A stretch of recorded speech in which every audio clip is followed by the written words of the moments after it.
Assalamualaikum warahmatullahi wabarakatuh. Perkenalkan, nama saya Sofa Salsabila dari Desain Multimedia dengan nomor NIM 2019 14 0006. Di sini saya akan mempresentasikan tentang perancangan promosi visual. Di sini ada table of content. Yang pertama ada judul project, yang kedua ada latar belakang, yang ketiga ada permasalahan, yang keempat ada tujuan, yang kelima ada praproduksi, yang keenam ada produksi, yang ketujuh ada post produksi, dan yang ke-8 ada desain prototype. Di sini saya mengambil judul rebranding pada perusahaan Adidas.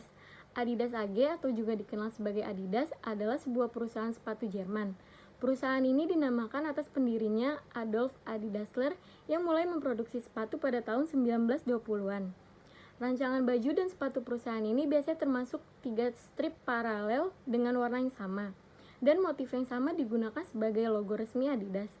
Adidas adalah perusahaan pakaian olahraga terbesar di Eropa dengan kedua terbesar di dunia setelah Nike. Selama 68 tahun lamanya, grup Adidas telah menjadi bagian dari dunia olahraga di segala bidangnya dengan menawarkan sepatu, pakaian, serta beragam aksesoris pelengkapan olahraga yang bernilai seni pada setiap produknya. Sekarang, strategi grup Adidas sangatlah simpel, yaitu memperkuat brand secara terus-menerus dan mengimprovisasi posisi kompetitif serta keuangan mereka. Selanjutnya ada latar belakang, yaitu penggunaan logo Adidas sendiri baru dipergunakan pada sekitar tahun 1948. Pada saat dua bersaudara Dassler tersebut berpisah, secara visual logo Adidas hanya berupa huruf Adidas dengan nama Adolf Dassler di atasnya serta ilustrasi sepatu di tengahnya. Pada tahun 1972, logo Adidas mengalami perubahan yakni dengan menggunakan konsep trefoil logo, yaitu logo dengan visual 3 daun terangkai. Konsep 3 daun ini memiliki makna simbolisasi dari semangat Olimpiade yang menghubungkan pada 3 benua. Akhirnya, pada tahun 1996, logo baru yang digunakan secara visual berupa 3 balok miring yang membentuk tanjakan yang menggambarkan kekuatan, daya tahan, serta masa depan. Meski begitu, karena font atau tipografi yang sangat ikonik, maka logo Adidas yang satu ini tetap Anda lihat hingga masa kini.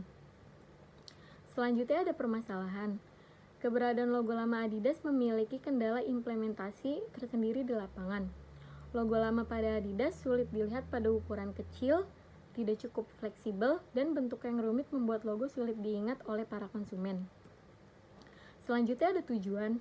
Salah satu faktor utama yang mendorong upaya rebranding ini adalah penegasan visi Adidas untuk maju, inovasi serta meraih masa depan, serta membuat desain logo yang sekarang terlihat lebih simpel dan trendy. Selanjutnya ada praproduksi. Logo adalah salah satu bagian identitas perusahaan yang paling terlihat. Dalam kasus Adidas, mengganti elemen ikonik yang sudah familiar tidaklah mudah. Logo 3 garis dan font sans serif tulisan Adidas sudah menjadi lambang ikonik dari brand Adidas. Setelah menghadapi berbagai tantangan yang ditimbulkan oleh ikon sepatu dan adanya tulisan Adidas, akhirnya Adidas melakukan banyak eksplorasi untuk menemukan elemen yang tepat untuk menggantikannya. Pada logo Adidas terjadi perubahan yang sangat berbeda jauh. Desain logo yang sekarang terlihat lebih simpel dan trendy. Perubahan ilustrasi dan logo awal hingga logo yang sekarang terlihat jelas berbeda tetapi masih berkesinambungan terhadap logo awal, yaitu tidak menghilangkan garis 3. Memiliki font dengan ciri khas dari Adidas tersebut dan membuat konsumen gampang mengingat brand Adidas tersebut. Selanjutnya ada produksi. Adidas ingin mengembangkan lebih jauh teknologinya untuk ranah olahraga yang mereka tekuni sejak lama.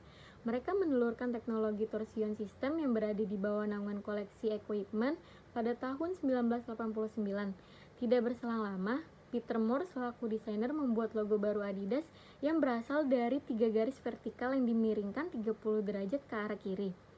Logo itu pun dinamai Performance Logo. Mereka menggunakannya sebagai logo perusahaan pada tahun 1997.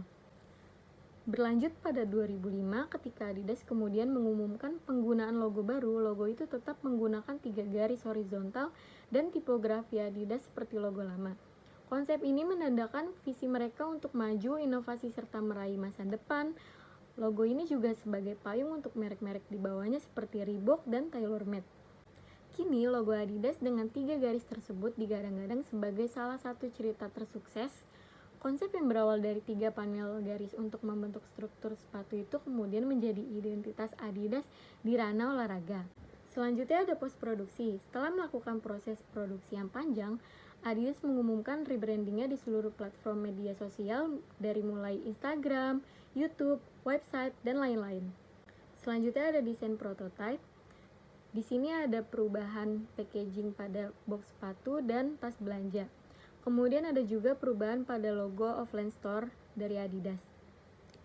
Terima kasih, sekian presentasi dari saya. Wassalamualaikum warahmatullahi wabarakatuh.